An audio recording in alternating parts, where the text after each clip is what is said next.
जो गुड्डू गौड़ था, जो बहन मानता था हमारी बेटी को, मुझे चाची, मुझे अपनी माँ जैसा मानता था, उसने मेरी बिटिया के साथ जोर जबरदस्ती करने की कोशिश पूरी की थी। लेकिन मेरी बेटी ने बहुत संघर्ष करके उसको भगाने की करा, तो उसने कहा कि यदि तू अपनी माँ से बताएगी तो तेरा मर्डर कर देंगे। और मेरा पति बोलता है कि मैं तुझे इतना बदनाम कर दूंगा सोशल मीडिया फेसबुक में कि बहुत वायरल करूंगा कि तू मतलब धंधा करती। अगर हमने लाडगंज थाने में भी ये सूचना दी तो भी उन लोग कुछ नहीं कर रहे हैं। आज गरीब महिलाओं की या गरीब माँ की क्या सुनवाई नहीं होती। मध्य प्रदेश में चुनाव के बाद से एक बार फिर जबलपुर कलेक्टेड हो या फिर जबलपुर पुलिस अधीक्षक का कार्यालय, फरियादियों के लिए यहाँ पर द्वार खोल दिए गए हैं। आज मंगलवार का दिन है, जन सुनवाई का दिन है और जबलपुर के फिलहाल इस वक्त हम एसपी कार्यालय में हैं, पुलिस अधीक्षक कार्यालय में हैं, जहाँ पर हमारे साथ में एक फरियादी है, महिला है। आपका नाम क्या है? मेरा नाम आरती केवट है जी। क्या बात हो गई कि आपको यहाँ पर आना पड़ा, एसपी कार्यालय आना पड़ा? सर क्या है कि मैं जब गणेश नगर लाडगंज थाने के अंतर्गत रहती थी तो वहाँ पे एक हम लोग के 2 घर छोड़ के उस साइड पे वो गुड्डू गौड़ रहता था, जो कि वो हमारी बच्ची छोटी सी थी 4-5 साल की, तब से वो राखी बंधवाता था। और फिर इसके बाद हमारे यहाँ पति जो हैंगे तो वो पीते खाते थे, जुआ सट्टा सब खेलते थे। तो वो हम लोग को 2 साल हो गया है, घर का सामान भी लेके जा चुके हैंगे, तो भी मैंने कुछ नहीं कहा। वो अपने जीवन में मस्त थे, मैंने कुछ नहीं कहा। लेकिन उसी अंतर्गत में जो गुड्डू गौड़ था, जो बहन मानता था हमारी बेटी को, मुझे चाची, मुझे अपनी माँ जैसा मानता था, उसने मेरी बिटिया के साथ जोर जबरदस्ती करने की कोशिश पूरी की थी। लेकिन मेरी बेटी ने बहुत संघर्ष करके उसको भगाने की करा, तो उसने कहा कि यदि तू अपनी माँ से बताएगी तो तेरा मर्डर कर देंगे, और तेरी माँ ने यदि रिपोर्ट डाली तो सब घर भर का मर्डर कर देंगे। और मैं काम पे गई थी, ये सुबह 10 बजे की बात है कि 9 तारीख की। तो ये कब की बात है जब आप बता रहे हैं? जी 9 जुलाई की बात है, 2023 की। जी हाँ, 9 जुलाई 2023 की बात है।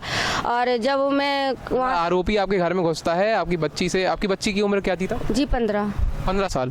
अच्छा, तब उसको परेशान करता, उसके साथ जोर जबरदस्ती करने की कोशिश करता? जी पूरी कोशिश किया था उसने। लेकिन क्या है कि हम लोग ने बचपन से उसको सिखाया है कि गुड टच और बैड टच क्या होता है, तो उसके आधार पे उसने पूरा लात फंसा लिया था, मतलब कोशिश पूरी की थी उसने।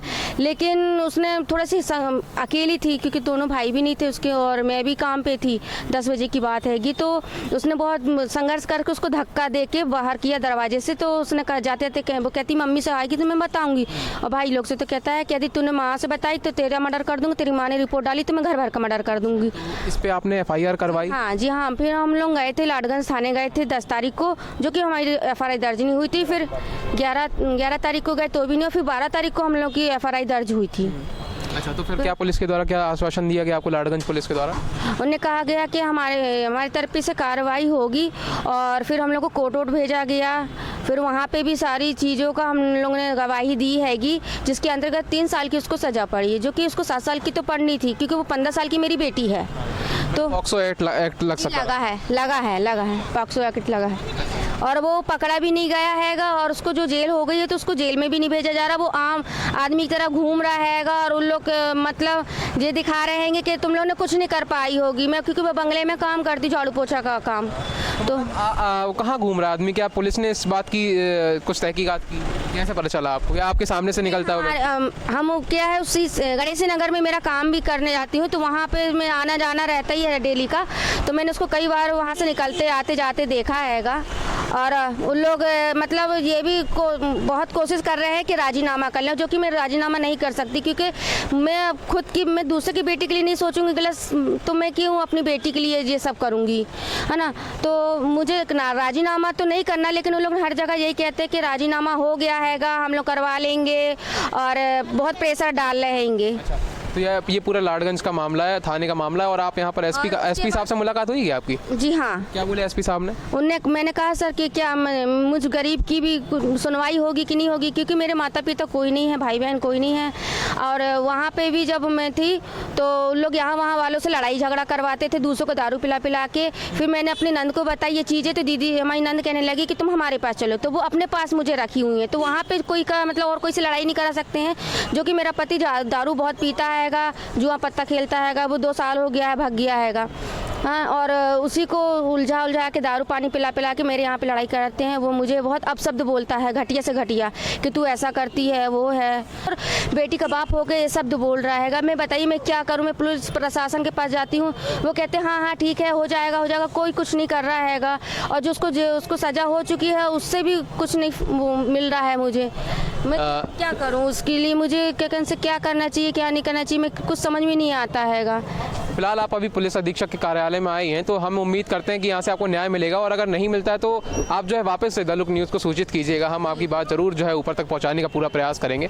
अच्छा, आप देखेंगे कि यहाँ पर गुड टच और बैड टच के बारे में महिला ने बात की, और उन्होंने अपने बच्चों को ये सिखाया कि गुड टच और बैड टच आखिर होता क्या है, जिसकी बदौलत जो है उनकी बच्ची ने उनको इस पूरी घटना के बारे में जानकारी दी कि इस तरीके की घटना उनके घर में ना, उस महिला के मतलब उनकी माँ के घर में ना मौजूद होने के बाद उसके साथ में, बच्ची के साथ में हुई। तो इस तरीके की शिक्षा आप अपने बच्चों को भी दे सकते हैं। लेकिन यहाँ पर ये देखा जा रहा है कि जो आरोपी, जैसा कि हमें बताया गया, वो खुलेआम घूम रहा है, जो कि आरोप है महिला जो कि हमारे साथ में वो प्रताड़ित माँ है, उनका आरोप है कि वो आरोपी घूम रहा है, और पुलिस ने जो है उसको अभी तक थाने में बंद नहीं किया है या किसी तरीके की उस पर कार्रवाई नहीं हुई जी। कहते हैं कि हाँ हम कार्रवाई कर रहे हैंगे, आपका कोर्ट में चला गया है, ये है वो है, और लोग कई बार लड़ाई कर, हमने लाडगंज थाने में भी ये सूचना दी तो भी उन लोग कुछ नहीं कर रहे हैंगे। आज गरीब महिलाओं की या गरीब माँ की क्या सुनवाई नहीं होती? क्या सिर्फ पैसे ही वालों का होते? लोग पैसे वाले हैं, पैसा खिला के हर जगह हर काम करा ले रहेंगे। आज वो मेरा जो पति हैगा, जो मेरी बेटी का पिता है, आज वो भी उन लोग के तरफ ही मिलके वो दारू के चक्कर में आज वो मुझे और मेरी बच्ची को बदनाम करने में लगा हुआ। मैं क्या करूं?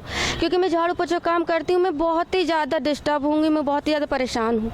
आपके पास ये रखा हुआ है, आप हमको दिखाएंगे दस्तावेज? एसपी ऑफिस का है क्या कि उन्होंने? आज पावती मिली हुई है मुझे। पावती मिली है, इस पे क्या इन्होंने जो है पूरा आपने लिख के दिया, अच्छा एप्लीकेशन लिख के दी है, उसके बाद में इस पे सुनवाई की गई है। अच्छा, यहाँ पर आप देखेंगे कि ये, इसको आप ऐसे खोल करके अगर पकड़ करके रखें और कैमरे में दिखाएं तो थोड़ा आसानी रहेगी हमारे। और मेरा पति बोलता है कि मैं तुझे इतना बदनाम कर दूंगा सोशल मीडिया फेसबुक में कि बहुत वायरल करूंगा कि तू मतलब धंधा करती, ये है वो है, बहुत अपलक्ष्य लगा रहा है। आज मेरी नंद हैंगी जो उनकी सगी बहन है, यदि मैं ऐसी होती तो क्या मेरी नंद मुझे रखती क्या? देखिए, बड़ी बात है, और इस तरीके की घटना होना जो है वाकई में शर्मनाक है, क्योंकि ये संस्कारधानी है। कैमरामैन राजेश के साथ संवाददाता Nimesh Mishra, the look news, Jabalpur.